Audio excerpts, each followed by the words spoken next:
Hello! I am back today with a combination haul and wrap up for the month of March because I'm not going to finish the book I'm currently reading in the next 2 days.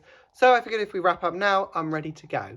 So I'm going to go through the books that I have acquired that I haven't read first because a lot of the books that I did read this month are newly acquired ones. So I will go through those ones first. Cool. So, first one I bought and haven't read is Wranglestone by Darren Charlton. Definitely remembered that. All I know is that it's a zombie gay story and it's a dystopian. That's all I really know. Um, the blurb says that Peter has been watching Cooper from afar and it sounds cool. The art is beautiful. I'm sure I'll read it soon. I am not a big zombie fan, so we will see. But optimism says it's going to be fun. So we will read this at some point soon and we'll see. Next up, I picked up Pokemon Adventures Volume 1. This is the collector's edition of the manga Pokemon. Apparently, the manga is very different from like the anime and the games. It's meant to be a little bit darker. So I'm quite excited to get to this. I want to collect a couple more volumes before I start it. But I now own it and it's cool and look at it. It's got loads of pretty art and we'll see. Hopefully we will collect the other editions soon and I'll be able to start, but yeah.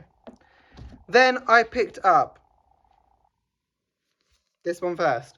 Stormfront and Full Moon by Jim Butcher. This is books 1 and 2 in the Harry Dresden files. It's about a magical detective. I don't know much about it apart from that. I know I've heard very mixed things about it, but they were really cheap in a charity shop, so I thought I'd pick them up. So if I do like them, I can grab more. So we will see. I don't know anything about either one, but I've got book 1 and book 2. So why not? They're short. They look quite quick reads. So if I'm feeling it, we'll see. But why not? You know, sometimes you pick books up on a whim, and that was definitely them. Then I picked up Leviathan Wakes by James S.A. Corey, which is book 1 in the Expanse series. It's like a political big drama set in space between Earth and Mars. This was adapted into the TV show The Expanse. I'm quite excited. It's a colonization story and it sounds like there's lots of things going on. I've only heard good things about it, so why not? I don't actually know much about the actual plot apart from colonization and secrets and ooh, sounds cool.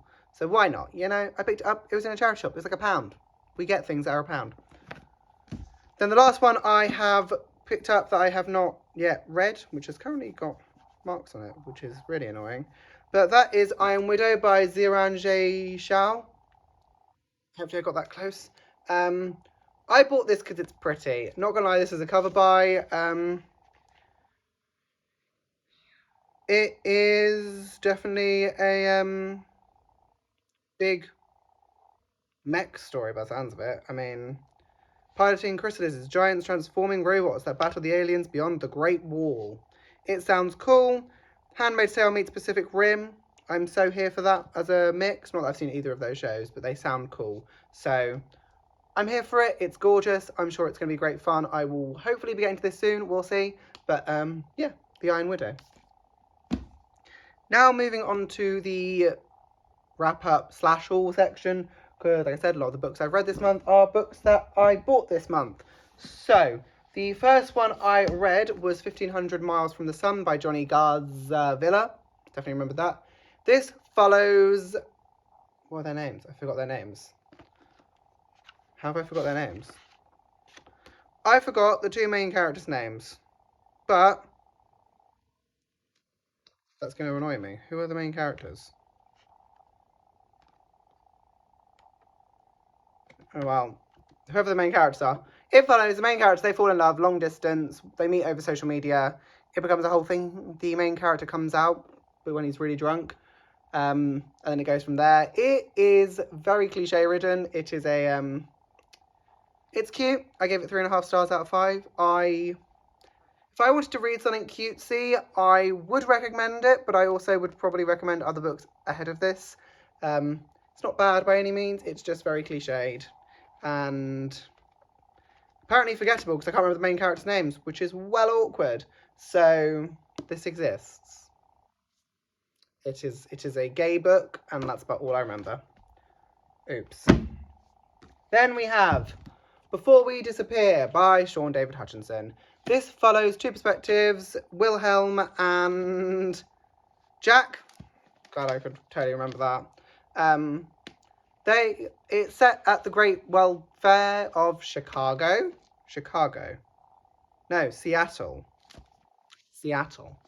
And Jack is a magician's assistant, and Wilhelm is a thieves' assistant, and then Jack gets invited with the Enchantress. Her name is the Enchantress.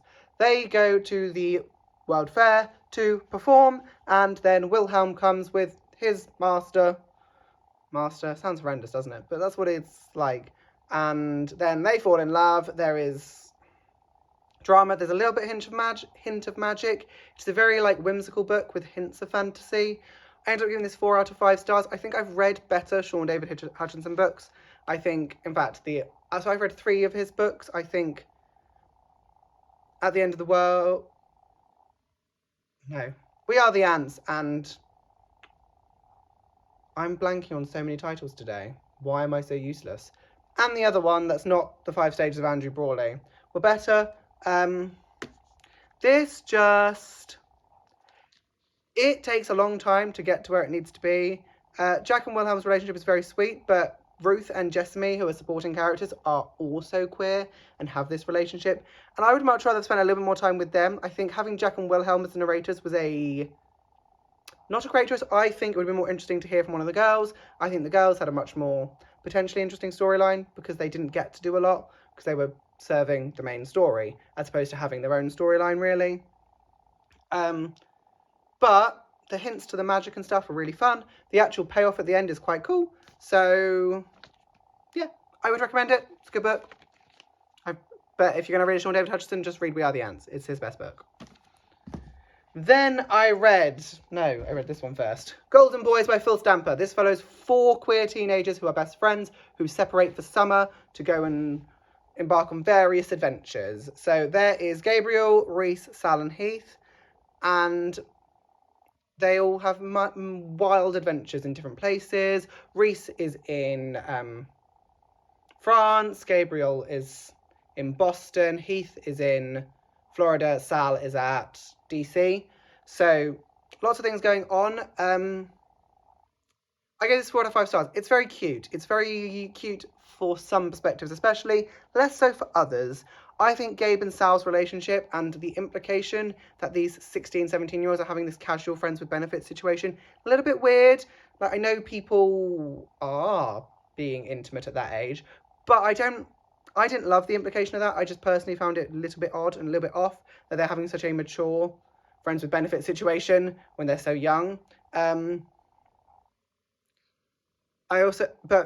I think Gabriel came into himself throughout the book, while Sal I didn't like. I didn't like Sal as a character. He was very frustrating to read from. Not my favourite perspective by far.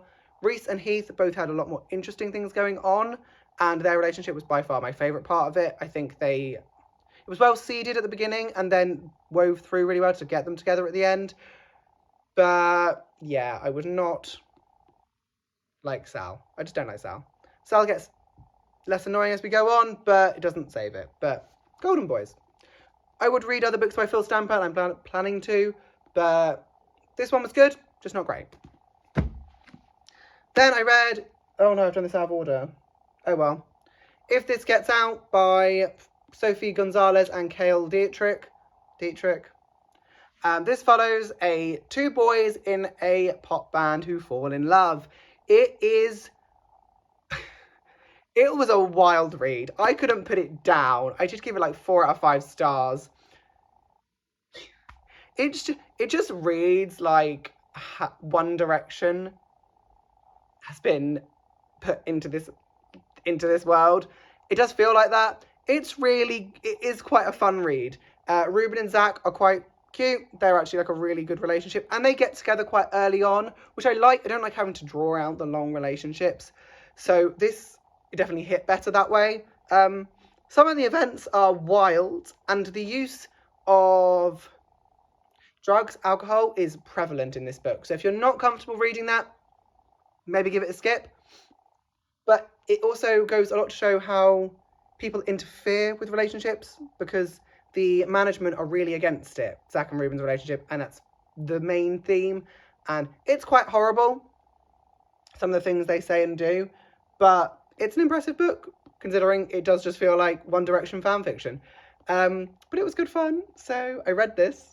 It exists. Then, moving on to like my top 3 books of the month. In third place, definitely, is Winter's Orbit by Everina Maxwell.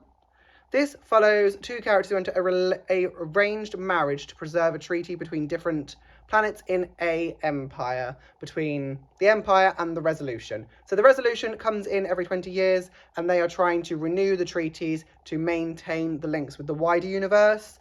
But they only are willing to trade with the Empire as a whole, not the separate subsections.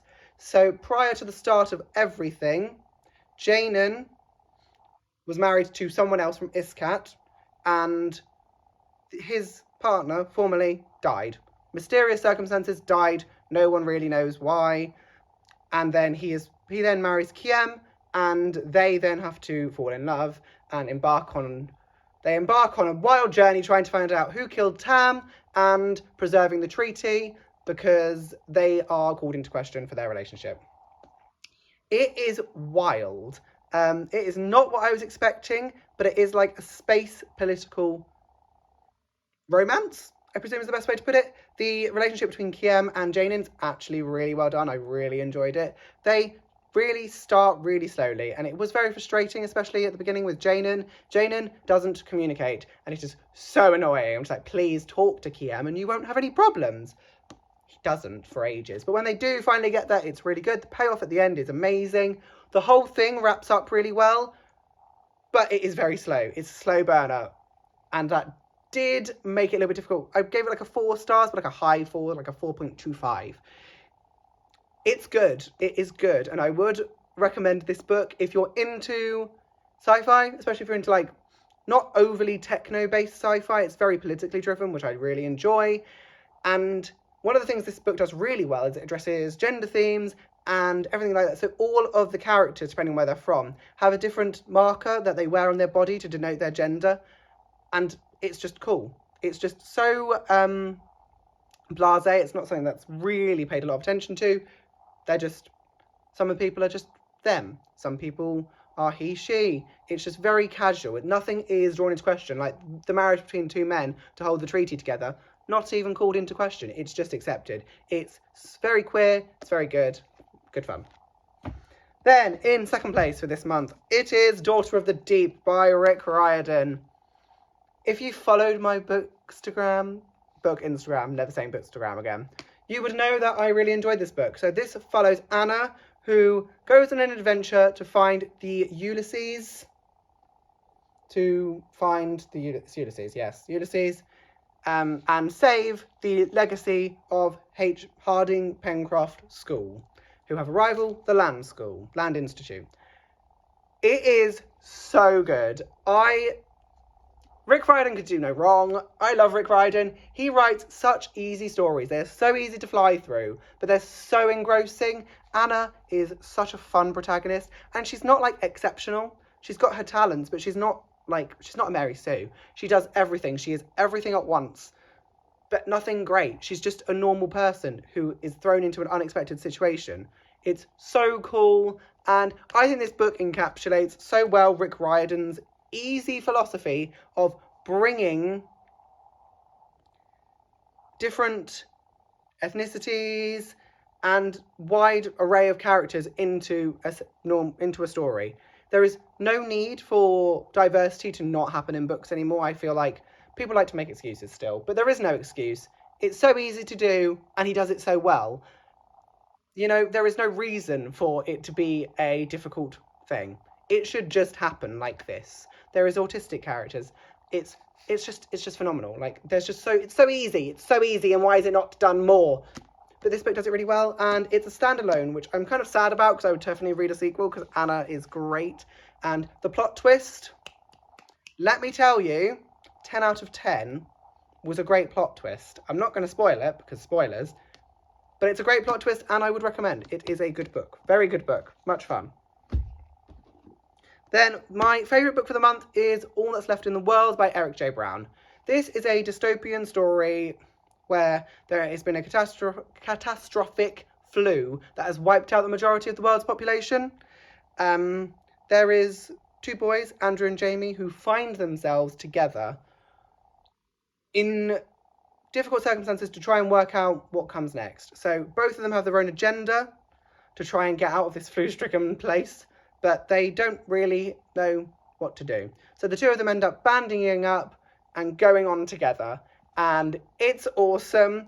I don't want to spoil anything because it's such a good book, but their relationship is such a slow burn. It's so great. 5 out of 5 stars for this book, by the way.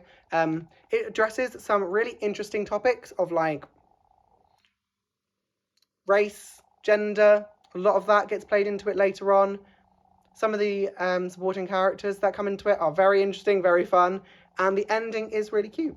It definitely poses a lot of questions about what would happen in an apocalyptic situation, and it actually addresses COVID in a way that I feel like works, where I feel like some things do not do it as well. This addressed it well, because even in the acknowledgements, Eric J. Brown said he was not going to address it, but because of everything that happened, he mentioned it, and it's just a passing reference to a pandemic, and it works, and just read it. Just read it. Also, this book is green, and it's signed. So thank you, Waterstones, for having this in stock. So would recommend this one as well. But that is my wrap-up haul for the month of March. I hope you enjoyed this video. I will be back soon, probably, because I've been quite enjoying making these videos again. But currently reading The Assassin's Apprentice, so that'll be the first book for next month. So, bye.